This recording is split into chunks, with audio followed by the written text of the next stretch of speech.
Hello, this is Todd Luck, and this is a review of Tarzan of Mars from Tarzan the Epic Adventures by Trendmasters. This was a toy line of Edgar Rice Burroughs characters from the 90s, and this review is special for a couple different reasons. First of all, this is the final Mars figure that I own that I'll be reviewing right now, and then after that I'm going to be moving on to the jungle figures in Tarzan the Epic Adventures. Secondly, as you can see, this figure is inspired by Frank Frazetta art, which is really awesome. So to your right here is a cover by Frank Frazetta, and according to my research, this is for a fighting man of Mars, and this is probably the title character Hadron of Hastor on the cover, and so you can see the resemblance between what he's wearing and what Tarzan is wearing in this figure. So that's really cool to kind of do this Frank Frazetta Martian Warrior type of figure.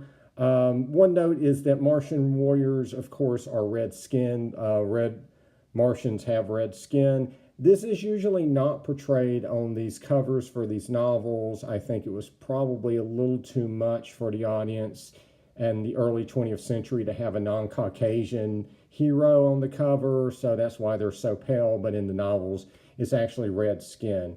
So anyway, let's open this figure. It's pretty standard packaging, so I'm just going to go ahead and open it off camera here. So it opened up just like the packaging you've seen in my previous reviews, and just like those other figures, it does come with a badge. It looks nice. Good display piece, but you will get a zillion of these if you collect this line. So yeah, this is my like 7th one or something. I'm not sure. I haven't even kept count at this point. All right, and by the way, this figure is 2 Tarzan points, just for those keeping track at home. And so let's take a look at the figure. He comes with a knife and a spear, as you can see. And let's just take a look at the detail on this guy real quick. So he's got a nice little helmet, you know, not exactly what you see on that Frank Frazetta cover. This is a little more, I think this is probably a little more animal inspired maybe, because the horn kind of resembles a rhino, but it's nice and shiny, very in keeping with what you would expect a Martian Warrior to wear, at least according to that cover.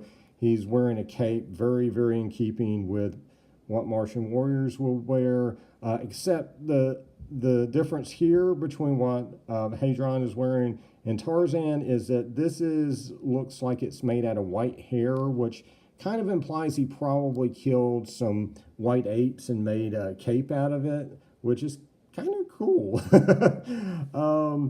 And so he's got some nice little armor pieces on his wrist and his leg there, which look really cool and very much are in keeping with what you expect a Martian Warrior to wear.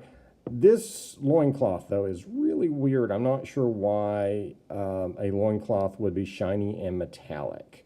So we'll be taking a look at that and, you know, what it looks like, you know, without that.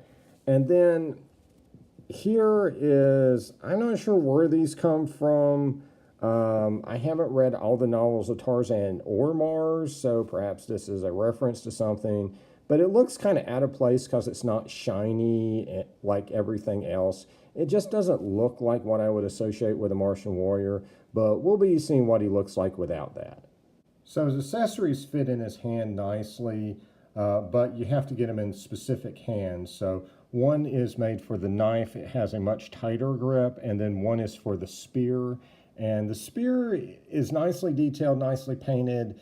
I don't really associate it with Mars, though. Maybe there's something in a novel I'm forgetting or haven't read yet. But I guess maybe the idea is to have a spear, since that's something Tarzan might have used in the jungle. Knife is, of course, more in keeping with Tarzan, and it's a slightly fancier knife than what we're used to seeing with Tarzan. He has a much simpler knife that comes with his jungle figure, so it looks actually pretty cool for a knife. So the knife fits in this nicely detailed holster perfectly, so if you want to display him with the knife in the holster, it works very well. So the figure has 5 basic points of articulation that you've probably seen on the other figures I've reviewed. So arms move up and down, legs move, you can do the splits, he can sit, all that good stuff. And then his head rotates, which is being hindered by the helmet, and the cape, but if you take that off, you can rotate a little more. So a lot of these armor pieces are attached with some kind of tape or plastic, so I'm going to cut that off, and then we're going to remove them and see what he looks like without the armor. All right, so everything's cut, so let's go ahead and get Tarzan out of this armor. So helmet just comes right off. The cape is actually fastened by a peg right here, so we're going to pull that out very carefully, and there we go. And Tarzan already wants to run away here. All right, we're going to pull the armor pieces off. So those come right off. By the way, the inside of the armor pieces are metallic for some reason. These ones that look like they're made of bone or something like that. And actually, I think that's the intention, because his arm piece actually has a skeleton of some kind of creature showing on it. So that's kind of a weird choice. But the rest of these are just, you know, metallic and not like hidden inside or anything. So all these pieces come right off. And this one is a little tricky. This is actually connected by the belt. So you're going to pull this off, and to get it back on, there's 2 little holes you're going to have to line up with these little pegs right here. But anyway, so that comes right off, and so you have a basic Tarzan figure, except the one that I have, Tarzan Lord of the Jungle, has a holster for the knife he comes with right here that'll be missing. But that's it. That's the only difference. So this is your basic Tarzan figure with a bunch of armor and a couple weapons. And so here he is basically as a more proper Martian Warrior than what you get out of the package.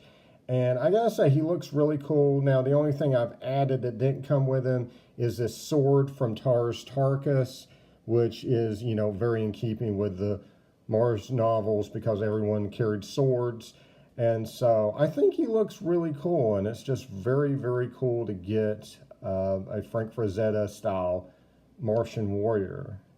So as far as accessory compatibility between the figures, you're not going to get much on the 5.5-inch line, because most of the non-Tarzan figures have unique sculpts, but there is a little bit of compatibility between the leg bracelets that come with Tarkus and the leg bracelets that come with Tarzan of Mars. And of course, they can hold each other's weapons just fine. So that's, you know, where you're going to get your compatibility between figures. It's not like Masters of the Universe, which had a lot of standard bucks, so you could use the armor from one figure on any of the others. However, it is a little bit of artistic license, but I will say that the helmet doesn't look half bad on the smaller Dagger figure. She's about 3 3/4 inches tall. Looks pretty cool. And I will say the knife that comes with Tarzan of Mars makes a pretty good Princess's Dagger. So in the novels, Princesses of Mars didn't really carry swords and guns. Instead, they had a dagger that they hid inside their harness, and if someone tried to attack them, they would, you know, take it out and, you know, take care of them. And so this actually is kind of fancy enough that it could pass as one of those. So it fits pretty well in her hand. It's a little loose, but as you can see, it looks right. So this is Dagger with a dagger, but, you know, obviously you can interpret this figure as any of the princesses from later novels as well. So I thought I might be able to use some of these accessories and create a Heman of Mars figure using my vintage Heman figure, because they're both 5.5-inch figures, Tarzan and Heman. But Heman is a unique sculpt to the Masters of the Universe line that's much bulkier, so most of the armor stuff doesn't work. The cape will actually stay on there, you just can't fasten it. It actually looks pretty cool on He-Man, and he can hold the accessories from the line, which is pretty cool, but like none of the armor pieces will work or anything. So, and there were a lot of different variants of Tarzan, and that was just very common in the line to take your main hero and make a lot of variants for him.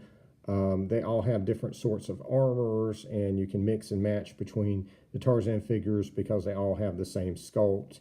So overall, this is a cool figure. I wish they'd thrown in some more traditional Martian weapons and more traditional Martian armor on this side of the figure. But other than that, this is just a really cool reference to the novels, and it just shows how much research and care went into this line during a time when, you know, a lot of toys were just very crudely made and just kind of mass produced. This line actually had a lot of thought put into it, and that's really nice. So anyway, that's all I got to say on Tarzan of Mars.